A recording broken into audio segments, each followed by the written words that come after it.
Bom, pessoal, então, telinha inicial com os assuntos que serão discutidos aqui no vídeo de hoje, os temas do dia.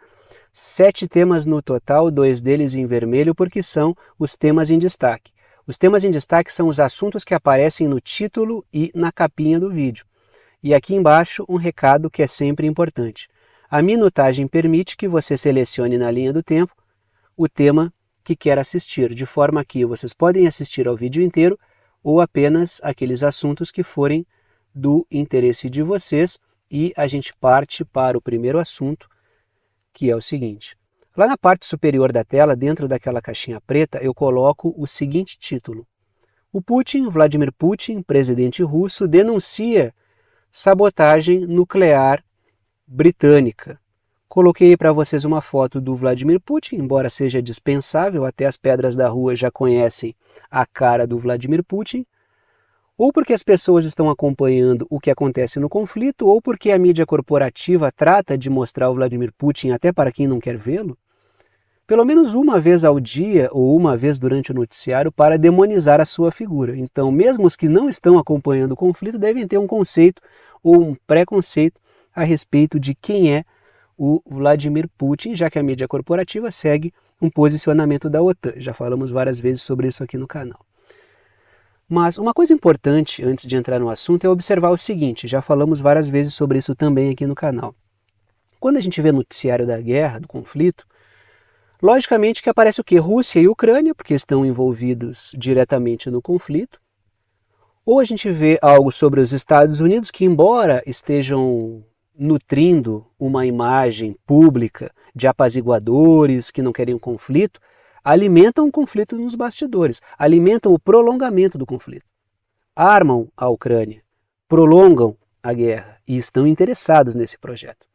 Mas, tirando Rússia, Ucrânia e Estados Unidos, outras figuras que aparecem muito, isso é uma constante desde o início, temos notado aqui no canal, é a aparição da Polônia como uma força bagunceira, e o Reino Unido também. Essa matéria aqui trata do Reino Unido. Essa discussão que eu faço com vocês agora trata do Reino Unido. Então a gente vê o seguinte, quando a gente vê noticiário é o quê? É Rússia, Ucrânia, Estados Unidos ou Polônia e Reino Unido. Se a gente for observar tudo o que aconteceu, esses são personagens, digamos assim, centrais nesse conflito. O Reino Unido é uma das forças que tem atuado com mais afinco e mais tem aparecido publicamente atuando para prolongar o conflito na Ucrânia. Trago a seguinte matéria para discussão aqui. O Putin afirma que o serviço secreto britânico está por trás do ataque à usina nuclear russa, de uma tentativa de ataque, é importante dizer, senão, oh meu Deus, teve um ataque, foi atacado, teve algum problema? Não. Foi uma tentativa de ataque. E o Putin alerta sobre sérias consequências. E aí volta aquele debate sobre haverá resposta nuclear russa, e já falamos várias vezes aqui no canal. Me parece um projeto da OTAN de provocar a Rússia a responder com algum ataque nuclear tático por motivos que já pontuamos aqui. Trago 2 pontos para a discussão, começo pelas letrinhas vermelhas. O governo russo capturou sabotadores que admitiram treinamento por parte do Reino Unido. Daí vocês vão lembrar de alguma coisa. Olha, não é a primeira vez que eu vejo alguém falando sobre Reino Unido participando de projeto de sabotagem, projeto de atentado. Não é a primeira vez, porque não é a primeira vez que isso acontece. Isso já aconteceu várias vezes. O governo russo já denunciou várias vezes a participação do Reino Unido em várias empreitadas extremamente criminosas. Fora o fato do que já falei para vocês aqui, do envio de munição com ponta de urânio empobrecido, material que gera problemas à saúde dos seres humanos e ao ambiente, para a Ucrânia, para que fosse utilizado. Material sabidamente problemático. Segundo ponto. Pode se tratar de mais uma tentativa por parte da OTAN de forçar uma resposta nuclear russa para que, após uma resposta nuclear russa com algum ataque nuclear tático, venha uma tentativa de geração de mudança de percepção em escala global para tentar jogar mais nações contra a Rússia para tentar fazer aquilo que até o momento não tem sido possível, que é tentar isolar a Rússia economicamente e estrangular o governo russo, o que até agora tem sido uma operação fracassada. Não conseguiram estrangular a economia russa, não conseguiram abalar e derrubar o governo do Vladimir Putin, não conseguiram massacrar a imagem do Putin perante a população russa, ou seja, o projeto inicial falhou. A partir do momento em que a Rússia responde com um ataque nuclear tático, o que a Rússia tem evitado por motivos óbvios, que é evitar dar pano para a manga, até porque me parece ser justamente o que a OTAN está buscando, o projeto da OTAN fica muito comprometido, porque as suas provocações não têm a resposta esperada. Diga-se de passagem, nem a China nem a Rússia estão respondendo como a OTAN espera que se responda. É justamente por isso que é difícil lidar com a Rússia e com a China. Por quê? Porque não tem uma conduta reativa. É muito fácil lidar com pessoas reativas, com grupos reativos, com governos reativos. Por quê? Porque é aquela coisa assim, ó, bateu, volta na mesma linha, e muitas vezes essa resposta é uma resposta esperada. Agora, a resposta russa e a resposta chinesa não são respostas esperadas. Não são respostas reativas. São respostas criativas. E aí a coisa fica muito mais difícil de lidar.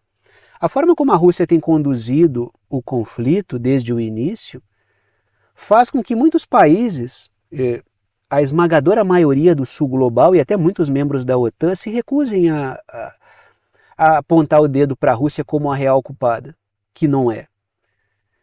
Por quê? Porque é a forma de conduzir o conflito. Muito embora a mídia corporativa venda aí o diabo a respeito do governo russo, o comportamento que os países têm tido a respeito da Rússia é uma conduta de, no mínimo, neutralidade.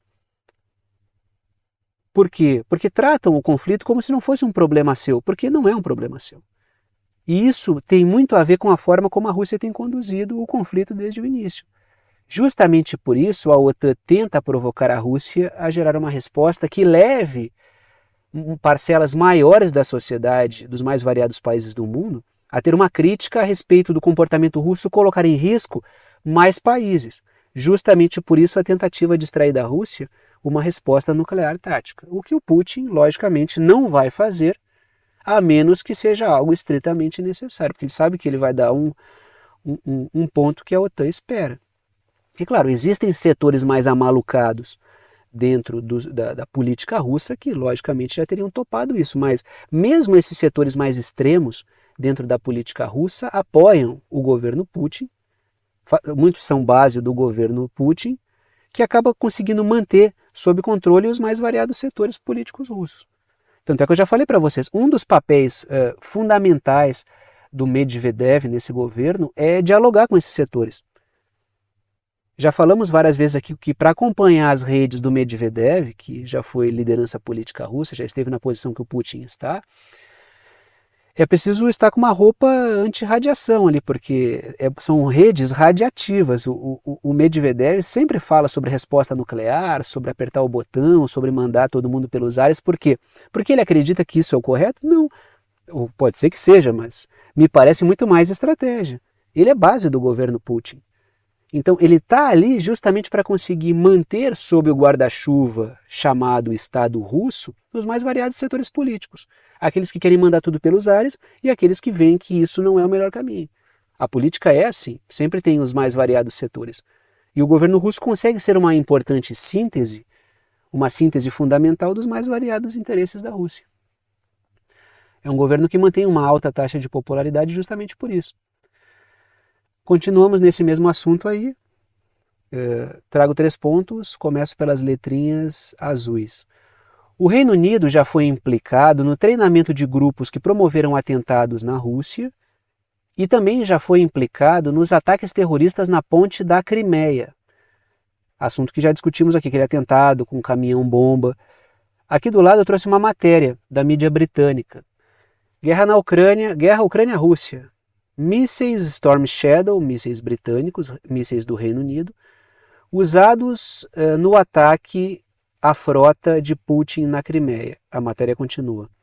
O oficial da agência de espionagem da Ucrânia diz que podemos confirmar que grandes navios de desembarque e submarinos foram atingidos por um ataque ucraniano utilizando, ao que tudo indica, mísseis britânicos, ou seja, mais uma participação do Reino Unido, atacando a Crimeia, uma região que faz parte da Rússia desde o contexto do pós-Euromaidan, desde 2014, não reconhecido pela Ucrânia por motivos óbvios.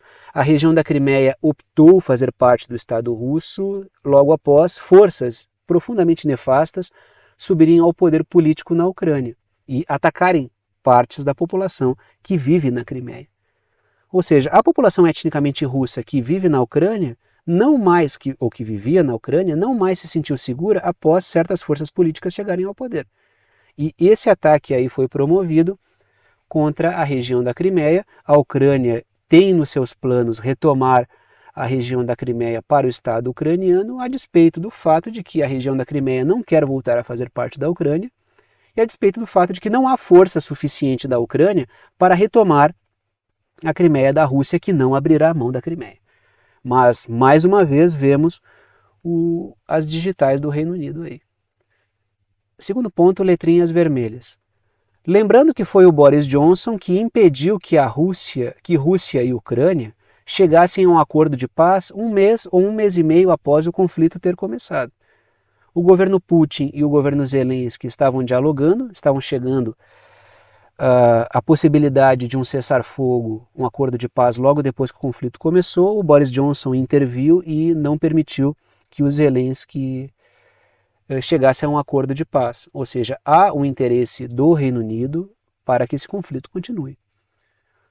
Terceiro ponto, letrinhas verdes. Os ataques ocorrem, esses ataques que aconteceram aí a uma região portuária na Crimeia, acontecem no momento da visita do líder norte-coreano Kim Jong-un à Rússia, que está estabelecendo uma parceria militar que tem preocupado a OTAN. Por quê? Porque isso vai aumentar a capacidade de munições e projéteis da Rússia, que já está numa situação que não é uma situação apertada, comparado com a OTAN, que está tendo muito problema na sua logística de armas e munições. Isso não sou eu que estou inventando, não foi o governo russo que disse, e isso a gente consegue perceber por vários e vários artigos ligados a centros de estudos da OTAN que comentam isso. Isso está em projetos da OTAN que visam criar uma logística mais eficiente, fazendo uma autocrítica à sua logística.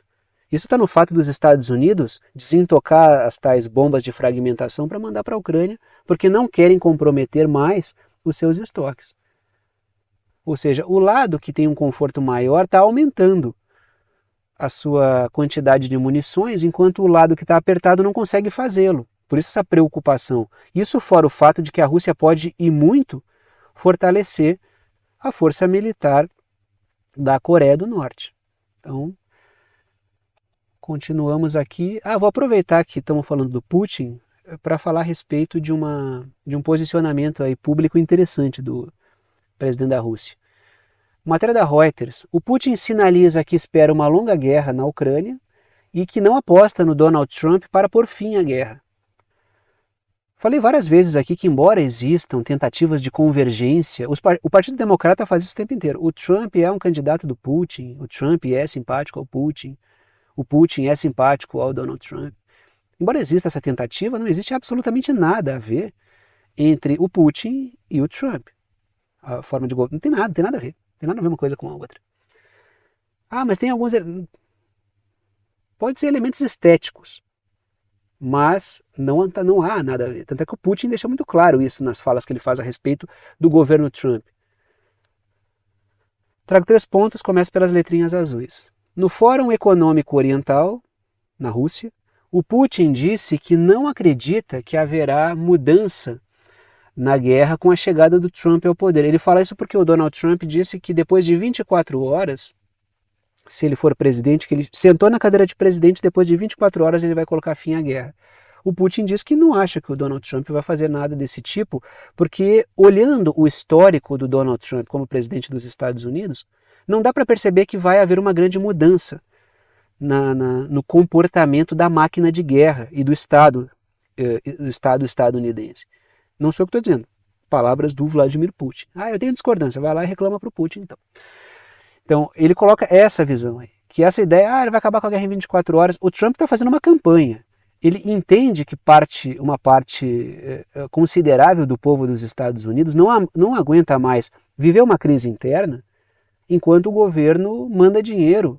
Não é nem mandar dinheiro para a Ucrânia. Uma parte do dinheiro vai, mas outra parte nem vai, porque uma parte do dinheiro vai para a indústria de armas que vão virar armas que supostamente irão para a Ucrânia. Mas o povo não quer mais bancar isso. Saiu uma pesquisa, repito, da CNN, recente, que aponta que 55% da população dos Estados Unidos já perdeu a paciência com a ajuda dos Estados Unidos nesse conflito. Não quer mais isso. Então o Trump, como é período eleitoral, ele pode estar dialogando com esses setores. Aí o Putin vem e diz, não, mas não é por aí. Segundo ponto, letrinhas vermelhas. O Putin disse que o Donald Trump também impôs sanções à Rússia, tais como os democratas, claro, não na mesma intensidade, porque não havia o conflito ainda. Mas já havia uma iniciativa de sancionar a Rússia. Ele está tentando ferir de morte aquela tese do Partido Democrata do Trump pró-Rússia. De que o Trump é o candidato do Putin dentro dos Estados Unidos. Aí você pode dizer, mas isso aí vai ver um teatro do Trump com o Putin para o Trump não ser atacado pelo Partido Democrata. Bom, aí é uma especulação muito longe, entendeu? É uma conexão para a qual não existe ponte. Aí não tem como trilhar por esse caminho, né? A gente pode aqui levantar muita hipótese, a questão é encontrar materialidade para isso. Terceiro ponto. O Trump também alimentou a Ucrânia com armamento letal, segundo o Vladimir Putin. Tá? Construindo parte do cenário que não estou comparando o Biden com o Trump, são duas propostas diferentes, não são iguais. Mas existe um contínuo. A agressividade contra a China, Biden e Trump mantêm o mesmo projeto.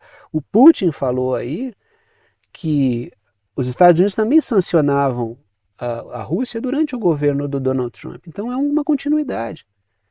São propostas diferentes, são coisa evidente.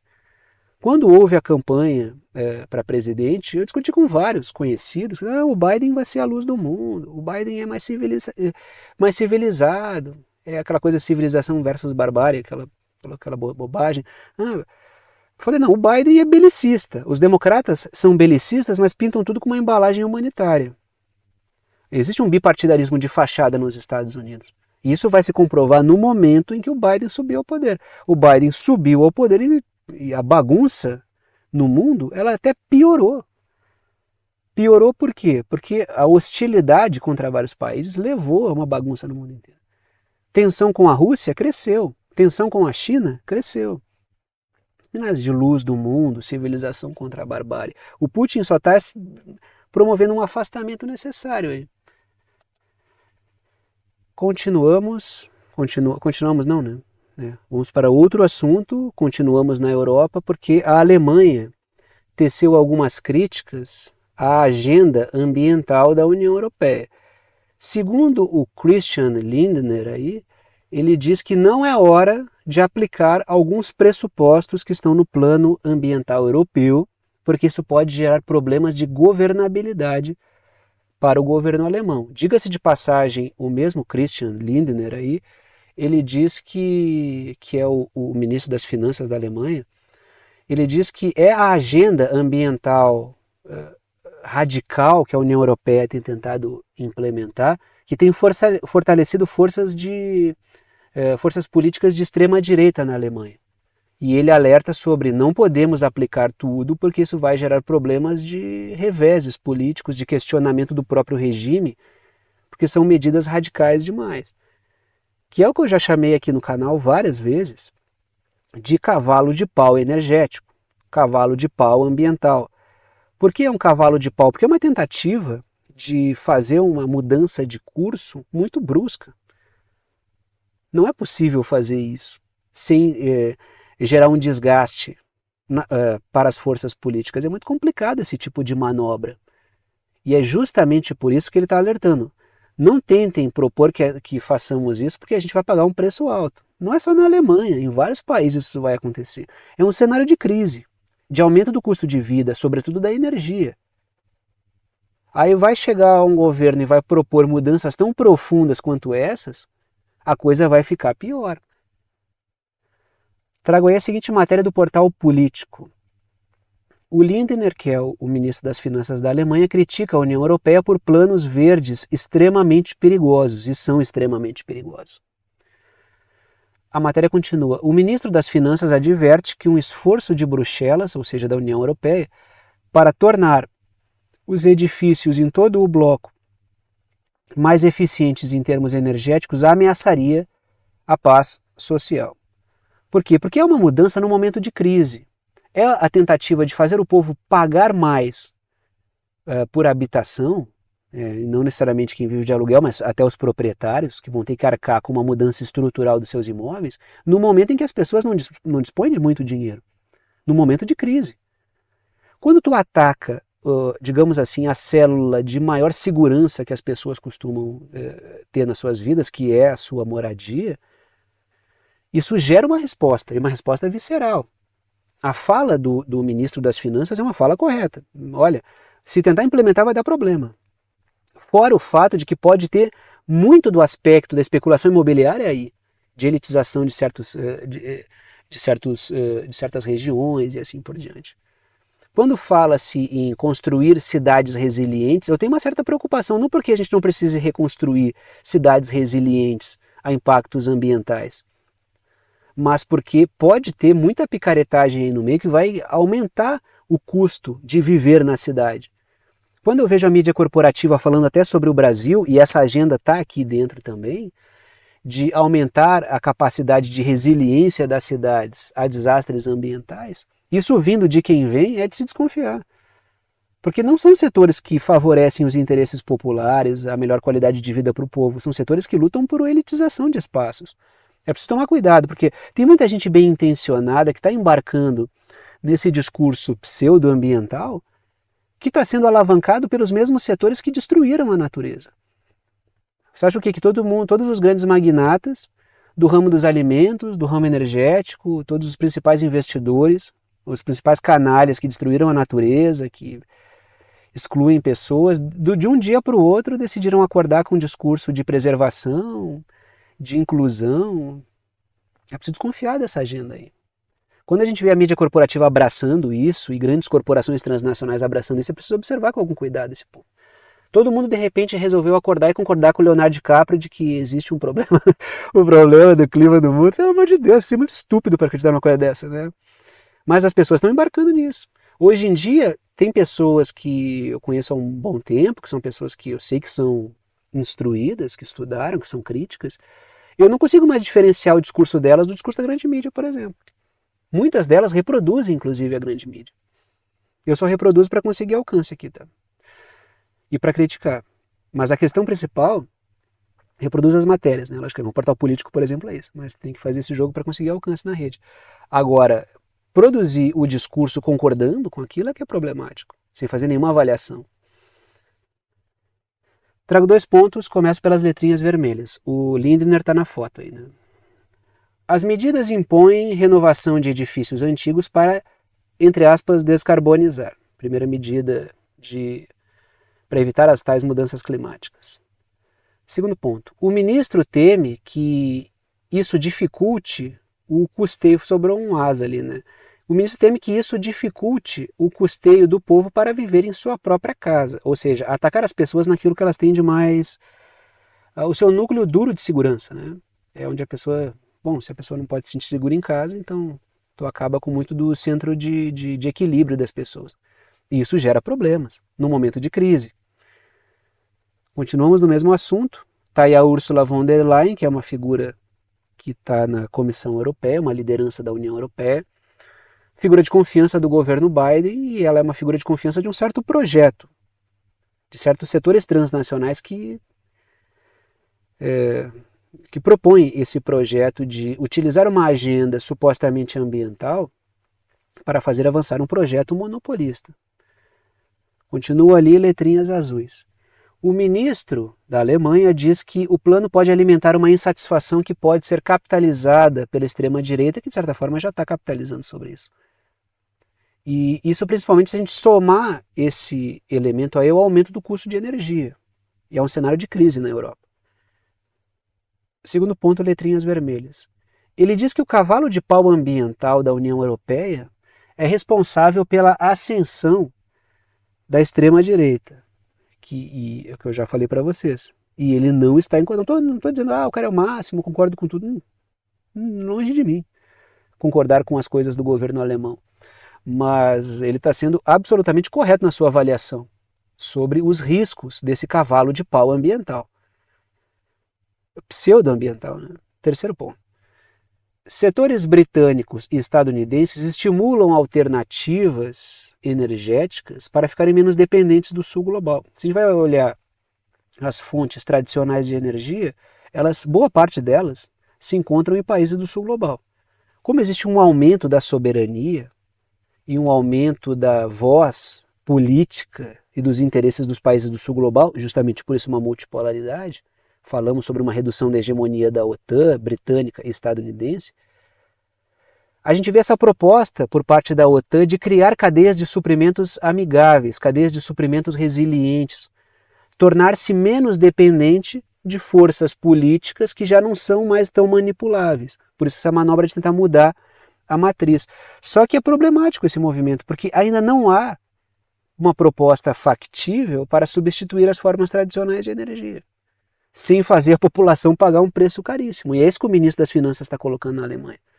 E ninguém aqui vai dizer que a coalizão do Olaf Scholz é uma coalizão anti-União Europeia, é uma coalizão anti-ambiental, ninguém vai dizer uma coisa desse tipo. O grande problema que eu acho no debate hoje, e eu sou xingado o tempo inteiro por isso, é tentar alertar um falso discurso ambiental de várias figuras picaretas, muitas das quais inclusive estão no governo brasileiro aqui, que se apresentam como defensoras da natureza, mas são bonecos de banqueiro, e a pessoa é acusada de ser anti-ambiental, de negacionista. Porque o termo negacionista ele virou uma espécie de palavra que atalha, é uma espécie de ferrolho. Usou, tu desqualifica a pessoa que está do outro lado. Então esse é o grande problema. É utilizar essa espécie de escudo moral, eu penso mais na natureza, eu penso mais na vida do que os outros, para propor uma agenda que na verdade é uma agenda antiambiental. Esses setores aí que estão propondo a agenda da governança social e ambiental, SEG aí, são os caras mais canalhas que existem no mundo. Quando a gente vai ver a reformatação dos sistemas alimentares para sistemas ambientalmente inteligentes, se vocês forem ver os grupos que estão na mesa de discussão da cúpula de sistemas alimentares da ONU, são os principais magnatas do ramo corporativo alimentar, monopolistas, que destroem a natureza e produzem comida lixo para as pessoas comerem. Vocês querem que eu acredite que esse pessoal está pensando no meio ambiente, está pensando na saúde das pessoas? É muito complicado, entendeu? Porque assim, a gente não deve se guiar por discurso, a gente deve se guiar pela realidade. Por quem é que está propondo isso? É engraçado que num tempo onde todo mundo é especialista em discurso, ninguém entende merda nenhuma, né? Desculpem aí a minha irritação. Vocês devem passar por isso também, né? Tentar discutir, mas o cara está defendendo o banco tal, velho. Está defendendo o magnata tal. Está defendendo uma corporação transnacional. Continuamos aí. Vamos falar um pouco da visita do Biden ao Vietnã. O presidente dos Estados Unidos, matéria da Al Jazeera, o presidente dos Estados Unidos, Biden, visita o Vietnã. Inimigos do tempo de guerra para parceiros do mais alto nível? Pergunta colocada aí pela matéria. Estamos falando, aqui a matéria remete à guerra do Vietnã. Na verdade, eu já tenho discutido esse tema com vocês faz algum tempo. O Vietnã faz um flerte muito perigoso, até porque também tem seus problemas com a China, problemas históricos, diga-se de passagem, problemas de discordância de certas regiões, sobretudo no mar da China Meridional. E os Estados Unidos tentam explorar isso, enquanto o Vietnã tenta surfar a onda para se fortalecer, mas o Vietnã também busca, historicamente, o seu apoio militar na Rússia. Faz um jogo bastante intrincado aí, né? A matéria continua. Espera-se que o presidente dos Estados Unidos, o Biden, e o secretário-geral do Partido Comunista do Vietnã, o Trong, concordem com uma nova parceria. Então, o Vietnã quer se fortalecer, os Estados Unidos querem jogar o Vietnã contra a China e a gente no final vai ver quem é que vai surfar quem. Vários de vocês já disseram, não, o Vietnã não pode fazer isso, depois de tudo que os Estados Unidos fizeram. Essa é a grande questão, entendeu? A política e a geopolítica vivem desse tipo de aparente contradição, até porque o Vietnã também tem problemas com a China, e não são problemas superficiais, são problemas profundos com a China, né? Tanto na sua história recente, né? Recente eu digo contexto de Guerra Fria, quanto ao longo da sua história de séculos, né? Sua história milenar, digamos assim. Tem questões com a China, então é preciso colocar isso na balança, né? Para ver a decisão do Vietnã. Trago 2 pontos para discutir isso. Está ali a China pintada em verde, boa parte dela, e o Vietnã pintado de laranja. Trago 2 pontos, começo pelas letrinhas vermelhas. O Biden aposta mais nas divergências com a China na hora de dialogar com o Vietnã do que no discurso pseudo-democrático, que ele abandonou um pouco. Porque, logicamente, a gente vai pegar o governo do Vietnã e o governo da China e vai chegar o Biden lá e dizer, olha, o governo chinês, olha lá, os caras são socialistas e tal, não são democratas liberais. Isso não vai rolar com o Vietnã, né? O governo do Vietnã é socialista. Então, esse discurso não vai colar com o Vietnã. Então o Biden tem que pegar esse discurso surrado dele e jogar na lata do lixo. Se ele quer conversar com a Arábia Saudita, que não segue a lógica da democracia liberal, democracia leiam entre aspas, tá? Não segue a lógica da democracia, da dita democracia liberal. Se ele quer conversar com o Vietnã, ele vai ter que atirar na lata do lixo esse papinho dele, porque não vai colar. Segundo ponto, o Biden aposta nos atritos históricos do Vietnã com a China e em questões marítimas, no mar da China Meridional. Continua ali, no mesmo assunto, está aí uma foto desse encontro, que é um encontro histórico, é uma espécie de, como o pessoal gosta de dizer, um plot twist histórico, porque, lógico, a Guerra do Vietnã é um evento recente, tem muitas marcas aí que o Vietnã sente até hoje, tem muitas reivindicações do Vietnã até hoje, problemas de saúde, uso de armas químicas no Vietnã que abalam até hoje a vida do povo vietnamita. E essas coisas ainda são vivas para o Vietnã. O Vietnã ele faz aqui um jogo muito arriscado, porque ele flerta com uma força que tem uma história recente de massacre contra o povo vietnamita. 3 pontos, começa pelas letrinhas azuis. Artigos da OTAN já vinham sugerindo que os Estados Unidos abandonassem a retórica obsoleta de defesa da democracia para assumir uma postura mais pragmática. Eu já vi vários artigos aqui com vocês, a gente já discutiu, no qual eles apontam que os Estados Unidos não vão conseguir sustentar essa demagogia pseudo-democrática do caminho de defender democracia para todo mundo, num cenário de emergência multipolar, no qual os governos obviamente não vão querer esse tipo de receituário. Não, isso não funciona para nós, isso aí é um software político não adequado ao nosso sistema político, até porque boa parte das vezes ele é introjetado nos países para deixar lá o que o pessoal chama de backdoors, né, para os Estados Unidos poderem se intrometer na política. Eles exportam um certo modelo que lhes interessa. Segundo ponto, os Estados Unidos também visam o Vietnã como alternativa para cadeias de suprimentos na Ásia. O Vietnã quer produzir chips de alta tecnologia, está buscando aí parcerias para isso, quer se apresentar como uma alternativa à China num cenário de complicação das relações da OTAN com a China, aumento das sanções e assim por diante. E os Estados Unidos querem continuar tendo horizontes de investimento que possam proporcionar uma mão de obra com um valor mais reduzido, por isso o Vietnã apresenta-se como uma saída. Essa é a questão. Então a história ela vai mudando, né? Mas lógico que o Vietnã não baixa a guarda para os Estados Unidos, sabe muito bem com quem está lidando. Terceiro ponto. Para enfrentar a China, os Estados Unidos terão que se aproximar de grandes parceiros da Rússia, como é o caso do Vietnã, por exemplo, que está desenvolvendo aí um mega projeto militar com a Rússia. E a pergunta, e as sanções como ficam? É um cobertor curto. Eu quero enfrentar China e Rússia ao mesmo tempo. Aí é um problema. É um problema dos Estados Unidos, mas vai ser muito difícil conciliar isso. Eu quero encontrar uma bolha onde China e Rússia não estejam lá dentro. Então vocês vão ter que ir para Marte para conseguir uma coisa desse tipo, porque não é possível. Eu vou botar toda a Europa dentro de uma bolha, vou chamar mais ali o Japão, Coreia do Sul, vou botar os puxadinhos da Oceania lá, os puxadinhos britânicos lá, botar o Canadá, que também é um puxadinho britânico, tudo dentro dessa bolha e a gente vai ser autossuficiente. Isso me parece um devaneio, né? Mas o problema é que o devaneio virou projeto. E a população desses países e do mundo todo, porque os caras fazem uma bagunça enorme para mudar o cenário, é que paga por isso. Continuamos aí e falamos a respeito do porta-voz, né, o assessor do Zelensky, o Podolyak, que acabou falando o que ele pensa realmente. Quando eu falo aqui de discurso de pureza racial na Ucrânia, de racismo verdadeiro na Ucrânia, de discurso assim de Ucrânia para os ucranianos, Ucrânia acima de tudo, né, espécie de reprodução do discurso nazista, que era um slogan do Hitler, né? Qual é o ponto aqui? O ponto aqui é que isso não é bobagem, isso tem que ser considerado. Esses caras têm essa visão de mundo extremamente excludente.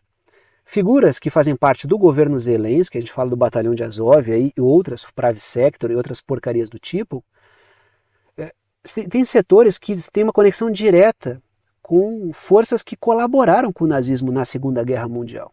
Então isso não é uma mera força de expressão ou uma desinformação russa. Isso é uma realidade na Ucrânia. Os caras usam slogans nazistas. Os caras usam símbolos nazistas.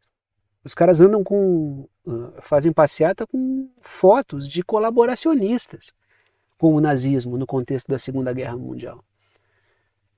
Então, quando esses caras se expressam dessa forma, muito embora eu acho que até o Hitler tinha mais respeito pelos povos do leste, para vocês terem ideia, né? Não é nenhuma surpresa. Quando eu vi essa matéria que eu pensei, isso aqui não é surpresa, olha só o que esse cara falou. Trago o seguinte título: Preconceito ucraniano com a Ásia. Olhem a matéria. Alto assessor do Zelensky diz que a Índia e a China têm baixo potencial intelectual.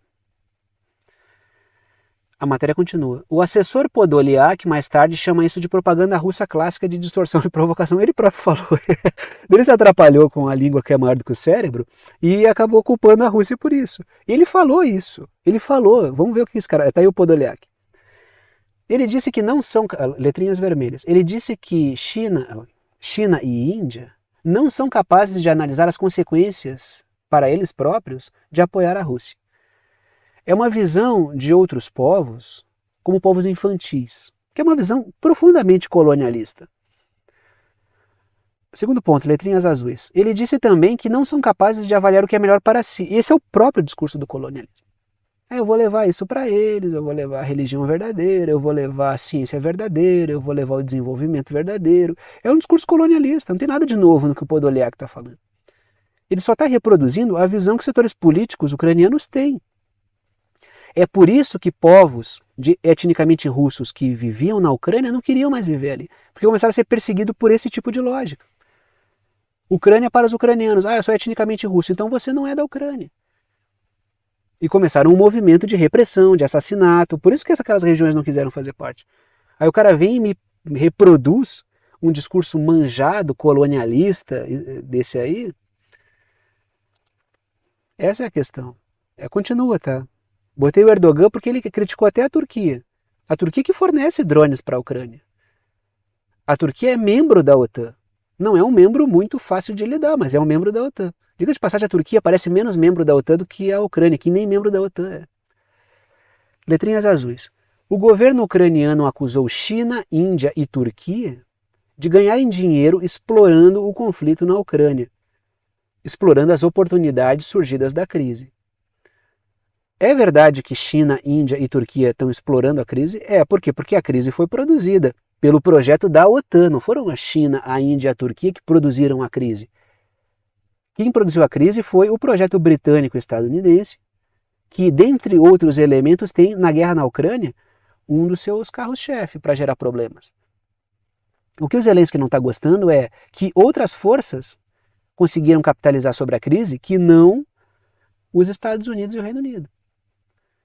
Segundo ponto, letrinhas vermelhas. Para o governo ucraniano, apenas as forças anglo-yankees podem capitalizar sobre a crise. Outras forças não podem. É porque o governo Zelensky todo, Zelensky, Podolyak e todos os outros são funcionários da OTAN, informais. Letrinhas verdes. Lembremos que o próprio Zelensky convocou tubarões financeiros, teve conversa dele com o fundador da BlackRock, o Larry Fink, chamando para investir para reconstruir a Ucrânia. Isso não é ganhar com a crise? Não é ganhar com a crise isso? Então o problema é quando China ganha, quando Índia ganha, porque explora o cenário, quando a Turquia ganha. Por quê? Porque eles não são o primeiro pelotão de respeitáveis que a Ucrânia reconhece no mundo, que são as forças que lhe dão o norte, né? Britânicos e estadunidenses.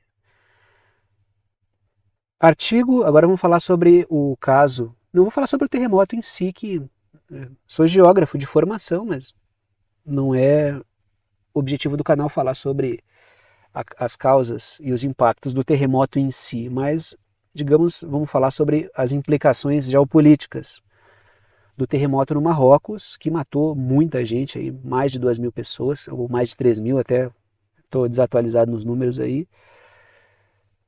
Seguinte matéria, tá? A OTAN avalia a situação no Marrocos e ela produz um artigo bem interessante, mas perigoso. Vai lá e lê, mas lê com cuidado, porque é um artigo de um centro de estudos da OTAN. A política por trás do Marrocos, a política por trás do fato do Marrocos recusar a ajuda após um terremoto devastador. Setores da OTAN não engoliram isso.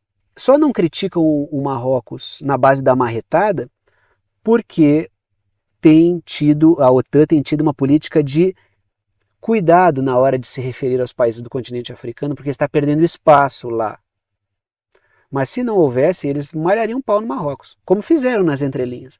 Esse é um artigo interessante porque ele vem todo cheio de dedos, assim, sabe? Pô, é como vocês, um país ex-colonial, recusam uma coisa dessa, arrogantes. Se pudesse escrever, escreveriam isso. Porque assim, ó, soberania e orgulho em um país do sul global é interpretado como arrogância e petulância por esses setores aí da OTAN. Então a gente que mora no sul global aqui, eu no Brasil e vocês, onde vocês estiverem, né, se forem países do sul global ou se tiverem nascido em um, a gente não pode ter orgulho de nada. Não nos é dado esse direito. A gente tem que ser o quê? Tem que ser só uma espécie de subpovo, ou, né, como na linguagem do Podolyak, como se o centro do mundo considerasse os ucranianos a raça ariana, um subpovo que não pode pensar por si próprio, né, que não sabe o que é bom para si, que não pode ter orgulho de ter nascido em um lugar. Por isso que eu digo, né, mais do que falar de soberania, ao meu ver, é importante falar sobre uma soberania do sul global, uma soberania numa linguagem terceiro-mundista, que é fundamental. Trago 2 pontos, começo pelas letrinhas vermelhas. A recusa da ajuda da França por parte do Marrocos é mais um capítulo da derrocada francesa na África. O governo do Marrocos foi extremamente ríspido com a França, país colonizador. Nem as condolências do Macron ou as lideranças políticas quiseram ouvir lá no Marrocos, para ver como é que está o cartaz da França, entendeu? Também depois de tudo que fizeram, esperavam o quê? Né? Segundo ponto. O Marrocos também desnuda a politização da OTAN em suas tais ajudas humanitárias. Isso me parece algo incômodo. Como vocês não querem um show do Bonovox para angariar alimentos aí em tal país? Lá vou eu criticar o Bonovox. Eu gosto do YouTube, tá? Repito, eu gosto do YouTube, mas o Bonovox, a atuação política dele é muito danada, né? Tá aí o Macron no Líbano, por exemplo, né, visitando o Líbano, né, naquela situação de fragilidade do Líbano alguns anos atrás, que a crise continua no Líbano, logicamente. Mas foi recebido com palminhas, o Macron queria isso, queria chegar num cavalo branco lá, ser recebido por toda a população como um herói, mas não rolou. Trago 3 pontos, começo pelas letrinhas azuis. O artigo tem uma levada crítica à França por sua conduta paternalista. É um artigo... Repito, tá? É um artigo do Atlantic Council, que é um centro de estudos da OTAN. Só para deixar claro, tá? E transparecendo o projeto britânico e estadunidense de sabotar a França no continente. Há uma crítica à França. Há uma crítica nas entrelinhas ao Marrocos por não receber a França? Há. Mas há uma crítica pesada à França por causa da sua conduta paternalista. Ou seja, o artigo busca fazer uma crítica leve ao Marrocos, mas muito conciliatória, mas busca estabelecer uma crítica à França. Ou seja, eu quero me aproximar do Marrocos, mas não acho tão ruim assim a recusa à França. O problema é se a recusa fosse a mim. como aconteceu, não sei se já confirmou, mas o Marrocos também não queria a ajuda de Israel.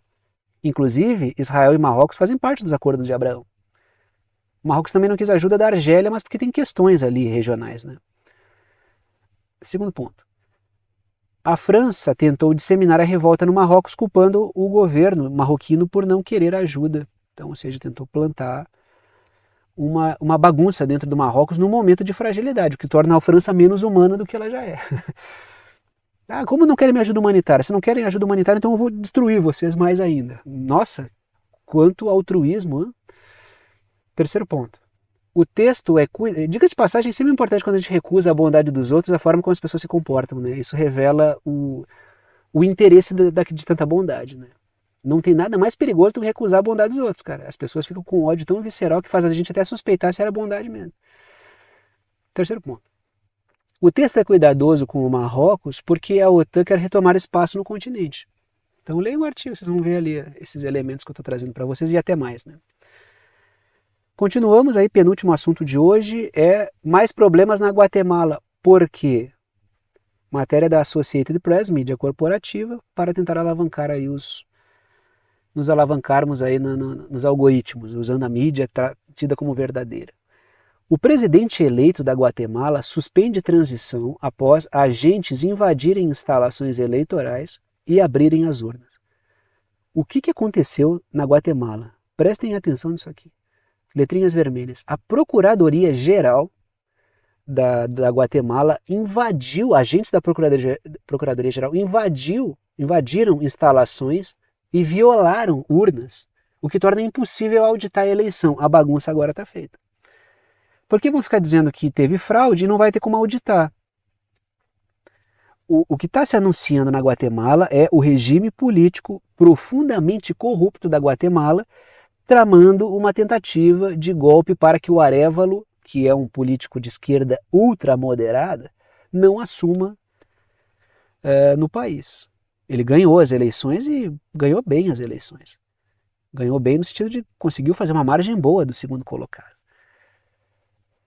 O que acontece aí? Há uma situação bem feia se avizinhando, porque setores de justiça, em conluio com a Procuradoria-Geral, também já não querem aceitar, insistem, até o Tribunal de Justiça, lá, o Superior Tribunal, o TSE, na verdade, deles, lá, o Tribunal Superior Eleitoral, já disse que não, o partido do cara não é ilegal, não foi suspenso, mas eles insistem na suspensão do partido do Arévalo, ou seja, está se tramando uma situação para o Arévalo não assumir. Segundo ponto. Por isso o Arévalo teve que suspender a sua transição de governo com Giammattei, que é o atual presidente da Guatemala. Você sabe que a transição de governo tiveram que suspender por causa disso e vai gerando problemas para o Arévalo. O regime guatemalteco, complicado, né? O Arévalo vai suar muito aí para conseguir assumir e depois de assumir para conseguir governar. E ainda por cima, ele ainda tem que lidar com os Estados Unidos que ficam pertinho ali, né? Então, vai estar com a faca no pescoço o tempo inteiro, com certeza. E aí me perdoem o título, que eu repeti o título anterior, tá? Como eu sou burro. O título aí é Irã, Iraque e a questão dos curdos na fronteira. Porque trago a seguinte matéria da Reuters. Iraque começa a realocar combatentes curdos iranianos da fronteira com o Irã, ou seja, fronteira Iraque e Irã, pintei os dois no mapinha para vocês aí, e o Irã solicitou que o Iraque transferisse certos curdos que estão na fronteira, porque eles promovem ataques contra o Irã e também porque as armas entram por ali, né? Já falei várias vezes com vocês aqui no canal a respeito da questão dos curdos e como a OTAN utiliza essa causa para bagunçar os países nos quais os curdos se encontram. E esse é mais um episódio. O Iraque começou esse processo aí para conseguir evitar problemas com o Irã, que pela fronteira estava entrando muita coisa no país que o Irã não queria. Trago ali 2 pontos, começa pelas letrinhas vermelhas. O Irã pediu que o Iraque retire curdos da região da fronteira com o Irã por causa da entrada de armas e outras situações mais. Tem curdos no Iraque, tem curdos no Irã e as armas estavam entrando pela fronteira Iraque e Irã, já que, lembremos, os Estados Unidos inclusive ainda ocupam militarmente o Iraque e tentam derrubar o governo do Irã, utilizando essas regiões curdas para entrada de armamentos. Segundo ponto. O Irã vinha promovendo ataques na fronteira contra esses grupos armados curdos que vinham alimentando com armas pessoas que protestavam dentro do país, dentro do Irã. A moça que morreu quando estava sob custódia, lá que é que foi presa por causa do uso do véu, ela é curda. E boa parte dos protestos começaram nas regiões curdas. E os curdos têm vários problemas com o governo iraniano e lógico que as forças dos Estados Unidos apoiam a causa curda por um motivo lógico. É a possibilidade de fragilizar outras forças. Ou vocês acham que em todos os países nos quais os Estados Unidos se encontram, eles apoiam minorias por algum motivo que não seja desestabilizar? Eles aproveitam questões que são dos países para promover bagunça. Vocês acham que os Estados Unidos estão realmente preocupados com o futuro da Amazônia? Com os indígenas? Vocês acham mesmo que eles estão preocupados com os indígenas? Com os nossos? Os deles eles não se preocupam muito, né? Pelo que tudo que fizeram na história não tem muita preocupação. Então, é preciso observar essas questões. Entendeu? Trago 3 pontos, começo pelas letrinhas azuis. A OTAN utiliza a causa curda para desestabilizar países onde os curdos se encontram. Iraque, Irã, Síria e Turquia estão dentro desses países aí e eles podem ser usados sim para gerar bagunça em todos esses países. No mapinha está aí em 2 escalas diferentes, né? O Iraque com a região curda em 2 escalas diferentes, ali ao lado, né? Tá o Irã, né? Só para vocês compararem, né? Onde está Iraque e onde está Irã. Vocês veem a zona curda. Não promoveu toda a mudança de toda essa região, né? Pelo amor de Deus, né? Só de algumas mais próximas da fronteira. Né? 3 pontos, começa pelas letrinhas azuis. A OTAN utiliza a causa curda para desestabilizar países onde os curdos se encontram. Já falei disso, né? E segundo ponto, letrinhas vermelhas. Os Estados Unidos já ventilaram a possibilidade de apoiar a independência de uma região curda dentro do Iraque. Uma região que tem petróleo e é uma posição estratégica, ou seja, criar uma espécie de país da OTAN, né? É um país curdo-OTAN, né? Que seria útil para os Estados Unidos ali. Porque não vai ser possível manter para sempre a ocupação no Iraque, aí criaria uma espécie de país pró-OTAN bem no meio de uma região de extremo interesse, encravado ali no meio do Irã, do Iraque, da Síria e da Turquia. Terceiro ponto, letrinhas verdes. Isso poderia disparar outros processos separatistas dentro da Síria, do Irã e da Turquia, onde tem curdo. O que logicamente vai levar, caso os Estados Unidos proponham isso abertamente, a uma união de Síria, Irã e Turquia e Iraque contra essa causa. Não é uma união sem condições, é por uma pauta comum, entendeu? Ninguém vai achar que todo mundo vai se abraçar aí. E aí chegamos ao momento final do vídeo, que é o momento de passar o chapéu para quem quer apoiar financeiramente o canal, para quem pode apoiar financeiramente o canal, para quem vê que o canal tem alguma importância na formação da sua percepção a respeito dos assuntos internacionais da geopolítica, da sua compreensão. Eu sempre uso a palavra percepção, é compreensão, né? Percepção. E aí estão as formas de apoio. Apenas os anúncios que aparecem aqui no canal, as propagandas durante o vídeo, não garantem a existência do canal. Se eu fosse depender apenas da receita das propagandas, seria muito difícil manter o canal.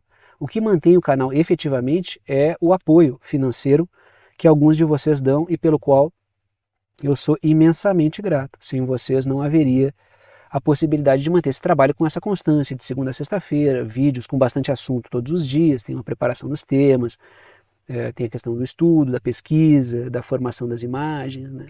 Fazer o vídeo até a parte de menos, assim, né? Gravar o vídeo, né? Eu sou professor faz bastante tempo, dou aula desde os 20 anos, então não seria problema, né? Minha profissão é falar. Agora, o tempo maior é a questão mesmo que é a parte que não aparece, que é a parte do estudo, né? da formação dessas imagens aí, com mapinhas e tal. E sou grato a vocês porque vocês podem manter esse trabalho, que é um trabalho que eu adoro fazer, né? Tem sido muito bom atuar na rede, não sabia como é que era, mas tem sido gratificante. Assim. Trago 3 formas de apoio, não estão em ordem de importância, todas as formas são bem-vindas. Primeira forma de apoio por boleto bancário ou cartão de crédito pela plataforma Apoia-se, que é uma plataforma de apoio virtual. Ajuda mensal, está aí o Apoia-se, o site do Apoia-se. Segunda forma, sempre no valor que vocês quiserem, tá? É uma ajuda solidária, então em qualquer forma de apoio vocês que decidem o valor. É uma ajuda solidária, ajuda quem pode, ajuda quem quer e ajuda com quanto quiser. Segunda forma de apoio é através do Pix, que é uma chave de e-mail. Tem gente que usa o número do telefone como chave Pix, tem gente que usa o número do CNPJ, do CPF. Eu utilizo um e-mail, que é pixverdadeconcreta@gmail.com. Se vocês botarem isso lá na chave Pix, pixverdadeconcreta@gmail.com, vai aparecer o meu nome, que é Thiago, e vocês podem fazer a doação no valor que vocês quiserem. Terceira forma de apoio é pelo botão Seja Membro, ajuda direto aqui pelo YouTube, é um botão que fica embaixo do vídeo. Tem faixas de valor, porque a rede exige que eu coloque faixas de valor, mas que vão do 8 ao 80, literalmente, então vocês podem decidir com qual valor ajudam. Repito, todas as três formas são bem-vindas e eu sou grato a todos que apoiam, agradeço sempre. Dito isso, vou parando por aqui e tchau para vocês.